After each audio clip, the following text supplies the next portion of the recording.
Welcome to Science Actually, a podcast by Imperial College London students and staff. In our podcast, we explore the misconception around the human body. In each episode, a member of a podcast team interviews Imperial's experts to see if they have the answers to our burning questions.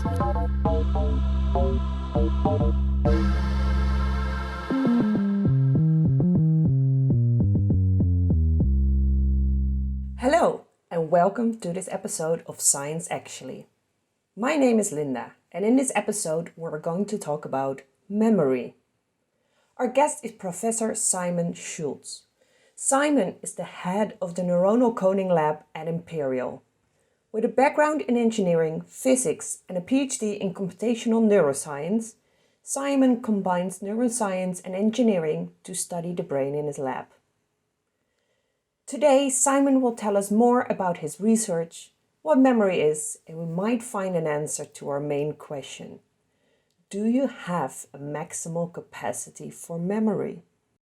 Simon, thank you so much for being on our podcast.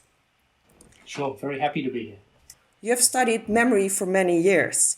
Could you explain to us what memories are? Well, there are different types of memory, and it's sort of divided up in different ways by different people. But one common distinction is between procedural and declarative memories. So procedural memory is sort of a memory of how to do something. So for instance, you learn to ride a bike. You remember that for a long time. It's very hard to forget how to ride a bike. And that's one type of memory. Declarative memory, on the other hand, is something that you can consciously recall. Okay, so that's a very different type of memory. And then that gets sort of divided up further into, for instance, semantic memory, memory for facts, episodic memory, memory of your experiences. And then even within that, there are different aspects to that. There are, for instance, spatial and non-spatial components of episodic memory. So there are different types of memories, which I guess also leads to different ways to memorize different information. And one of the best known methods is a memory palace. Do you think using a memory palace is a useful way to study? Yes, I think it is. So the memory palace is, in fact, a very old technique. As we know it, it actually sort of comes from the ancient Greeks, and as I'll mention in a minute, similar things have even more ancient antecedents.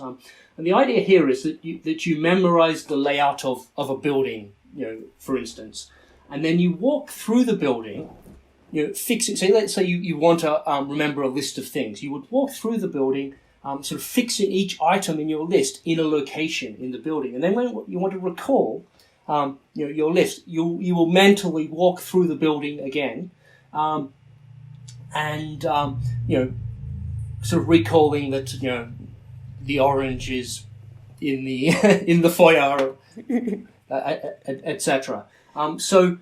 This is quite neat because if you go back to my classification of memories before, it ties semantic memory, so memory of knowledge, into spatial memory. And actually, we think spatial memory is special in some way. It's a very sort of primeval memory system. It probably dates back to the days of our ancestors sort of scurrying around, sort of our rodent-like ancestors sort of scurrying around, hiding nut kernels or something. And we're very good at it. So it's kind of a neat fact that we can actually combine these two systems in order to take advantage of the spatial system for remembering facts. And, you can use that as a study tool, for instance. While we're talking about memory palace, so I mentioned that there was, it may date actually back way before the ancient Greeks or sort of very sort of similar things. And there was a very interesting recent paper from Monash and Deakin universities in Australia suggesting that Australian Aboriginal societies used sort of an expanded version of something like the memory palace, what they call songline stories, to encode essentially their entire cultural record into a mental landscape of their country. So not just memorizing a list of things that you're going to buy at the supermarket. We're talking about sort of memorizing your entire sort of cultural record over 60,000 years odd, and passing it down from person to person, so that everyone can recall it. So this is taking the memory palace to a real extreme. Now, remarkably, it turns out that you can use that approach as well for studying, and that's what this paper was about. They basically effectively came up with a simplified version of sort of that approach and compared it to the memory palace for studying, for learning the kinds of things that students need to learn for class. And quantitatively, it turned out it worked better. In fact, so really? Yeah. So actually, this sort of can be used. So find the songline for your course.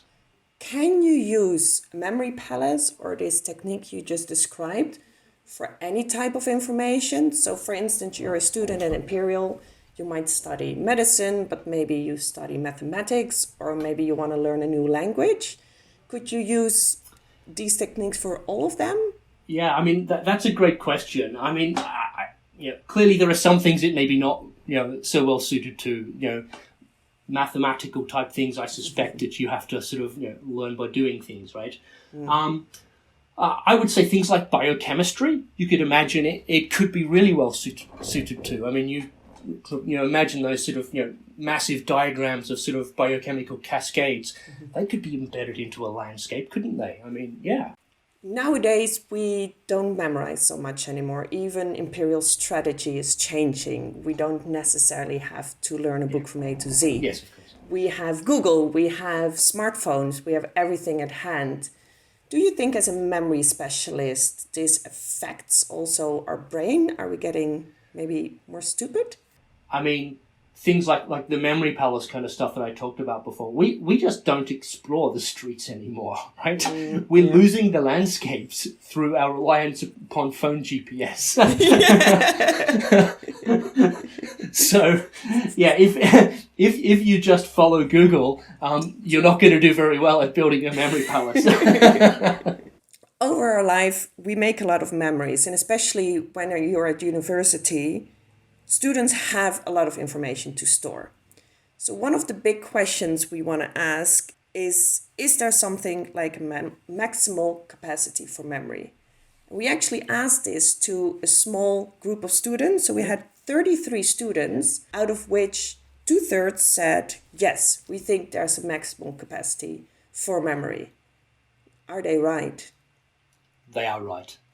Yes, Of course, there is a maximum capacity of memory. We've got a finite number of synapses. You can't store an infinite amount of information in that. That maximal capacity is probably pretty big. It's on the order of petabytes. People have estimated. Okay. I'm sorry. What is a petabyte? A petabyte is 1 million gigabytes. Now, however, okay, so that's a large memory size.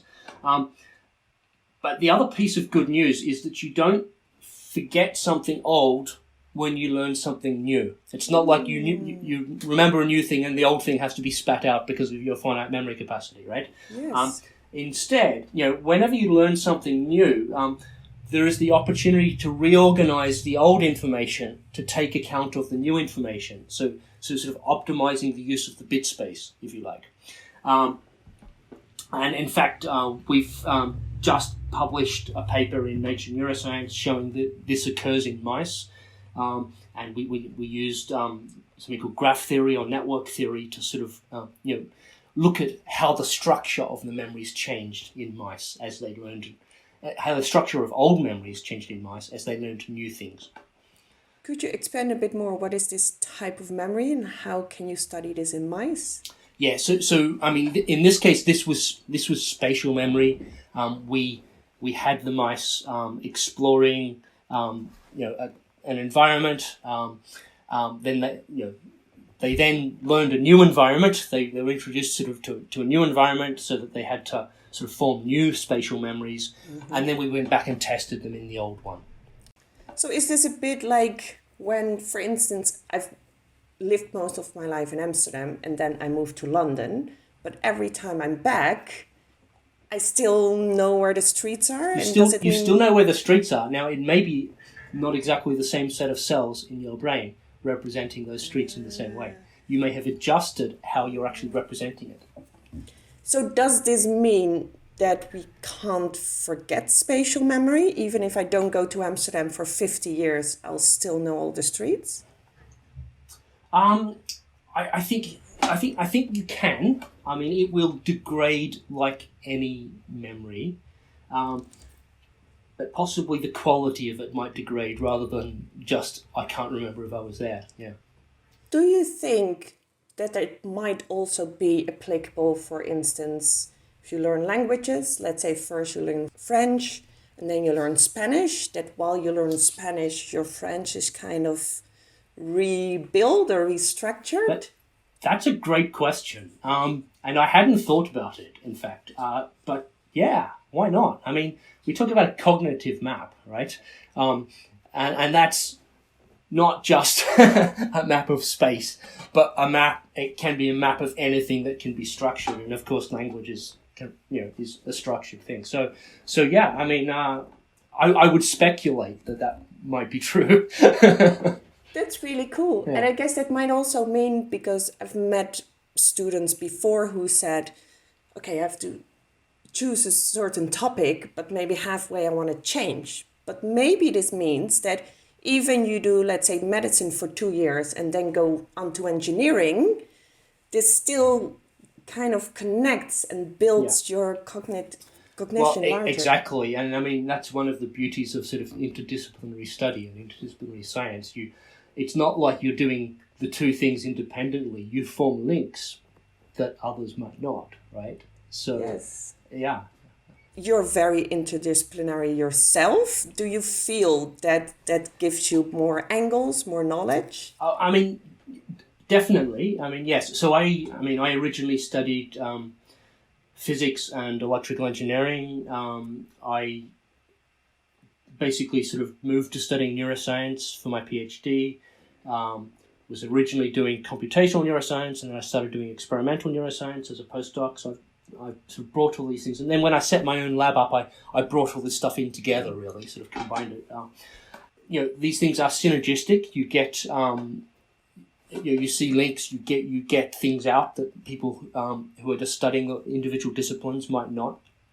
I mean, I would say it does bring extra challenges as well. I mean, I would say it brings career path challenges, because of course, it's a lot easier to be a specialist who's very good at one thing, and talk to someone who's very good at another thing, and that makes a good case to sort of go for funding and for fellowships and things like that. But actually, I would say that the real advances happen at the at these intersection points that people who are specialists might not ever see. So there's a question also from one of our podcast survey students. They said that each time a memory is recalled, it changes slightly. Is this true? And if yes, why do you think it might be? Well, yes, it certainly can be true. And that's because we have something called synaptic plasticity, which of course is almost certainly behind how we remember things in the first place.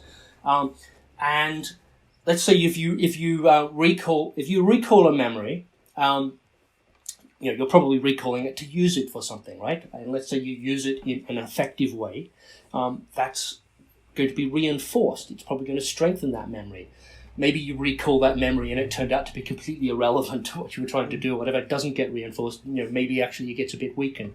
So I think, yes, there is this continual change of representation of memory, and probably the recall of memory will be intrinsically involved, as part of that process. Yeah.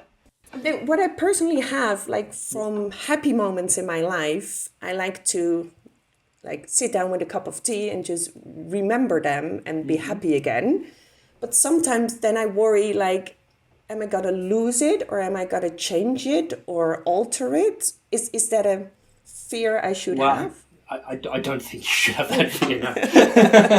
I think probably just remembering something at all was likely to be strengthening, if anything, right? I mean, obviously there are cases where you suddenly recall things that you definitely haven't thought about for tens of years, right? And that's one of these sort of little mysteries. The information's there. Science doesn't know yet why that happens. Well, I guess we don't have full answers to everything.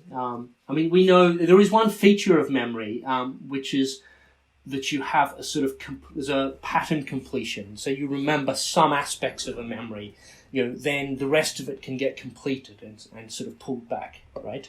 Now, it may not always be pulled back accurately. You might have the feeling of having a full memory, but if you actually go back and check all of the facts, it might not be exactly right. But that is definitely a sort of a feature of memory, that it has this sort of error correcting sort of nature, that you can put part of the information in and pull out the full thing.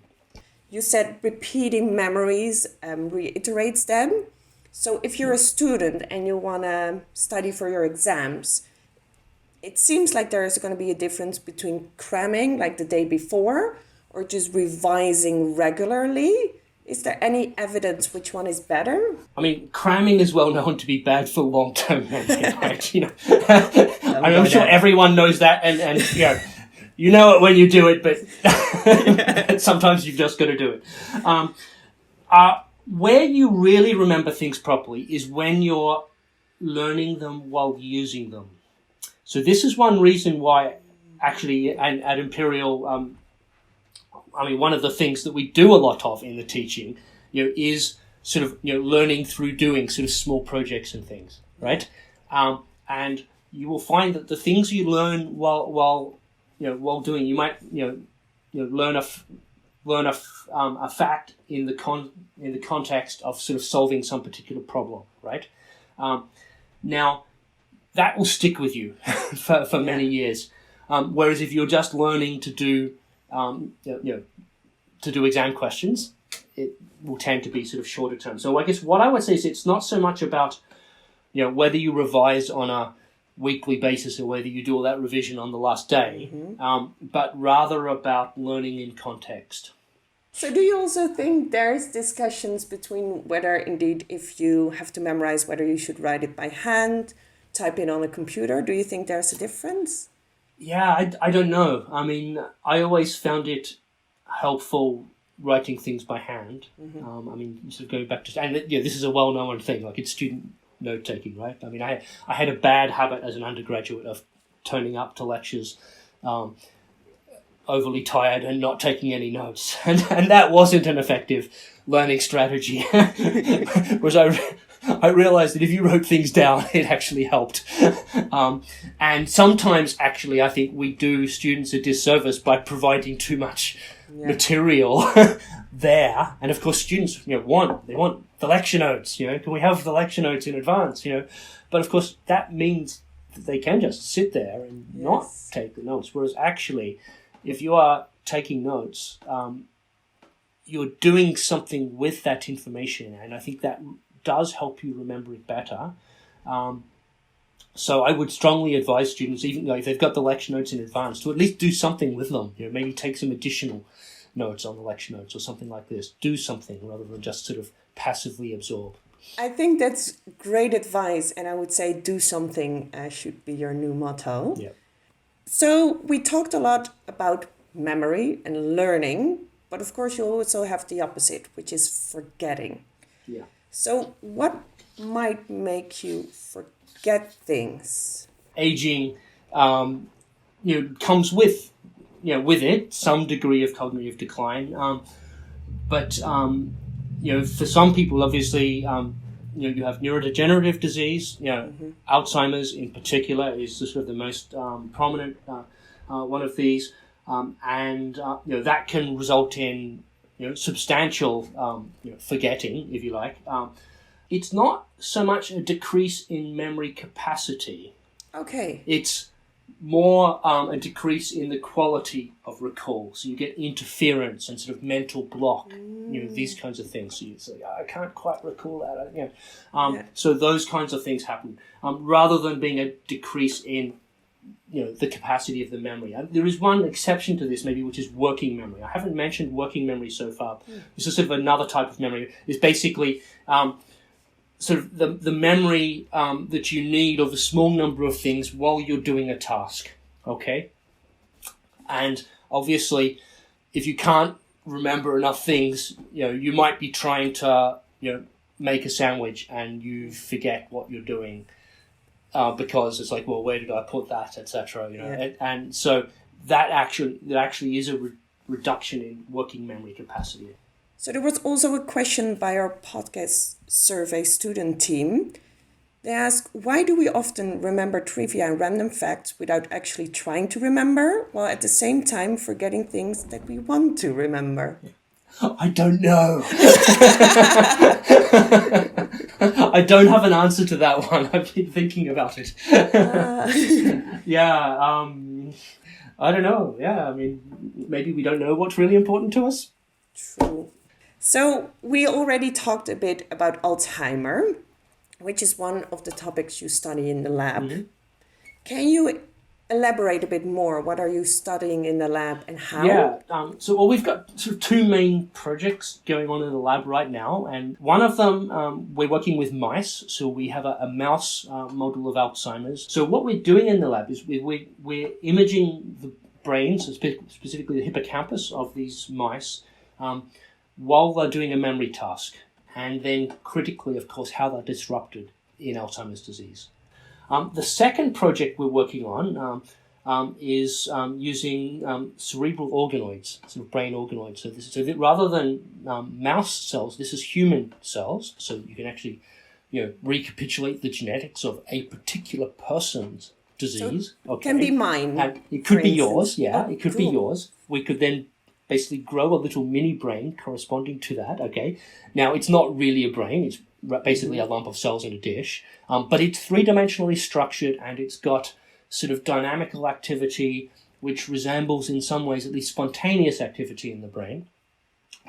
Obviously that lump of cells in a dish is not able to run around and do a memory task, so it's not going to be able to let us do all of the things that we can do with mouse models, for instance. There was a question from our podcast survey students. Is there a way to exercise your memory to make you less susceptible to memory loss or Alzheimer? Okay. Now, actually, I would personally say that exercising in general is probably the right way to do that. Like going for a run? Yeah, no, literally going for a run. So, I mean, particularly as people get older, there have been studies now sort of looking at all of the things that you can do to try and sort of prevent cognitive decline. Yes. As far as we can tell, brain training games, puzzles, etc. don't seem to do very much in general. The one thing that we know that seems to work is exercise. Okay. Now, we don't quite understand why, and there may be some element of it is that, basically it's one thing that really increases blood flow throughout the brain as well as the body, and maybe that blood flow in itself is neuroprotective and very helpful. Also, you tap into a lot of brain systems when you're doing exercise that induces synaptic plasticity, etc. So maybe that also sort of keeps things dynamic. Maybe spatial memory helps. You're going out. Should we go for exactly. a run, or like is there? Yeah, exactly. Why don't you go for a run in your memory palace? Yeah. So you've studied memory and the brain for a lot of years. What is the most unexpected fact that you learned about memory? Well, I mean, probably I would go back to where we started with this, which is this sort of link between, this ability to link between knowledge and space. Because why should it be so? I mean, our scurrying ancestors didn't have any need to, memorize shopping lists or biochemical tables, right? Yes. So it's kind of fortuitous in a way, and maybe just coming from something general that tells us something general about brain architecture, that we're able to sort of to link two different memory systems in this way and sort of take advantage of it for things which enable our cognitive development as a social species, if you like. Thank you so much, Simon, for joining us on the Science Actually podcast and sharing all your interesting knowledge on how the memory works and the research which is being done in your lab. Do you want to know more about the Science Actually podcast and our team? Visit our website for more info.